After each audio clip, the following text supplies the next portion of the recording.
Scott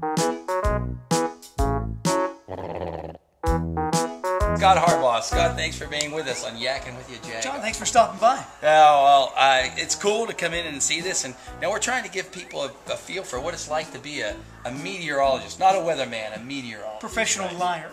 Yeah. Professional liar, because no matter what you say, nobody thinks you're right anyway, so you might as well just say anything. It doesn't really matter. I like that. That's true. That's true. So tell me a little bit about your background. Grew up here, went to North Allegheny High School, left for 12 years because you can't just start working in TV in Pittsburgh, and then finally found a news director about 6-7 years ago, dumb enough to bring me home, and I've been home since 2005. Wow, that's great. Now, have you liked it here? Yeah, there's nothing like coming back. I think you appreciate Pittsburgh a lot more once you go and come back. I hear a lot of our interns say, I can't wait to get out of Pittsburgh, and I keep telling them, go for 5, 6, 7 years, you'll be begging to come back. Yeah. Now, what's it take, really, in all honesty, what does it take to become a meteorologist? I mean, clearly you have to go to college, I guess. Yeah, 4 years of schooling, a lot of science, a lot of math. I majored in journalism, minored in pre-meteorology because I thought I wanted to do sports, and actually my first gig was doing play-by-play in the Pirates minor league system. So on my Twitter page, you'll see me talk about the Pirates and baseball a lot. Well, that's because that's my first love. Okay. And so I actually probably know more about baseball than I do about weather, sadly. But it was easier to get back to Pittsburgh doing the weather instead of doing the Pirates. I'm curious, what's some of the berating you take in your neighborhood or on Twitter at this point? For when the sun's shining, it's a great day. It's sort of like in hockey when the Penguins are winning, Fleury's the greatest guy in the world. Mm-hmm. When they lose, we all hate him, kind of thing. What's the weatherman's perspective? The only thing that irritates me, and this happens a lot in my neighborhood, I'll walk out my front door and there's one guy in the neighborhood, and there's one guy in every neighborhood, but there's one that says every day he has a complaint about the weather. I finally said to him one day, I said, can't you just say hi? Can't you say good morning? I mean, every day it's a little cloudy today, or it's a little cool today, or can we make it stop raining? Just say hi. That's all I want to do. I can talk about other things than weather. I can talk about baseball. I can talk about Pittsburgh. Anything besides weather. So there are some bad days, but you get credit too. I have found on Twitter and Facebook a lot of people will pat you on the back right away. A lot of people use you as their personal forecaster too, which ends up being fun. Now and let's talk about that for a second, because seriously, Channel 11 has really been, it seems to be the biggest adopter of social media at this point out of all the other media's, multimedia agencies. And I don't know what it is, but you guys are using it well, and it has to be grueling. This will be the second part of my question. It has to be grueling because it's almost like you're never off. It used to be you'd show up to a newscast and go home. Now you're on almost 24 hours a day. Well, let me handle the second part first. I just recently started saying, hey, when I'm home, I'm off.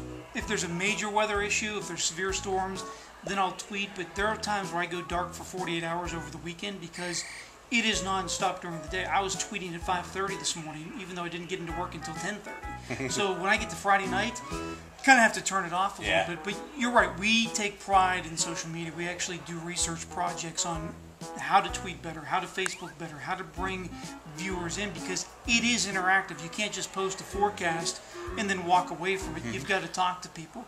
People getting married, high school graduations, Pirates forecast, Steelers forecast.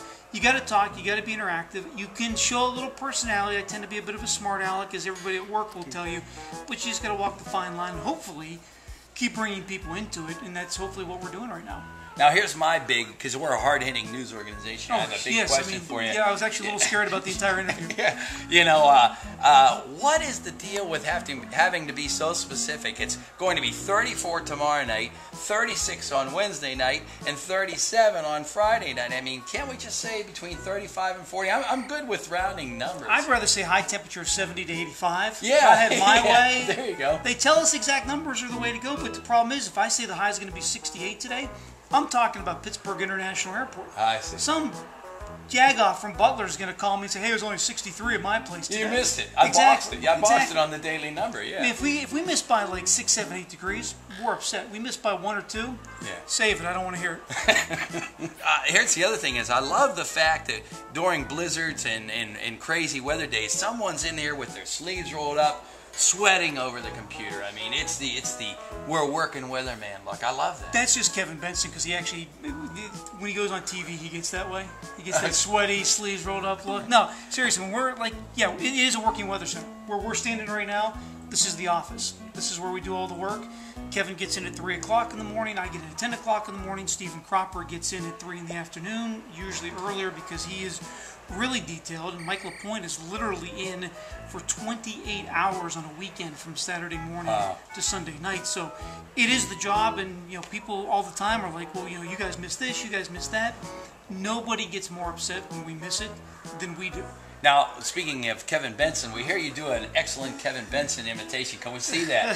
I'll tell you what, first of all, we call Kevin Big Guy because he is the big guy. We call it Big Guy weather when he's into. The shoulders are always back, the eyebrows always pop, and if he's watching this, he's absolutely going to kill me at this point. He actually said, he's asked me one time why I impersonate him and why I work on it so much.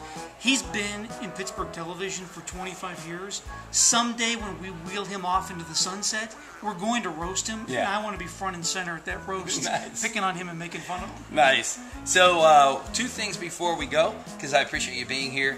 For you spending time with us, I'd like to donate $50 to your passion or your favorite nonprofit. And who do you think that might be? That'd be the American Liver Foundation. I do the most work with them throughout the year, MC several events with them, and that's very nice of you. Oh, yeah. No worries. And we appreciate your time. Now, I'd like you to show me a little bit about, while we're here at the Weather Center. As a matter of fact, do you mind if I work up tomorrow's forecast or whatever? You can't do a worse job than me some days. So let's see here. Is it Nimbus or Nimulus? I don't really know. Or neither. That's fine. Okay, good. All right, how about a blizzard for tomorrow? Yeah, that'll excite people. Okay, and... Make a deal. Why don't you handle the blogs at Jagoff and get away from my computer?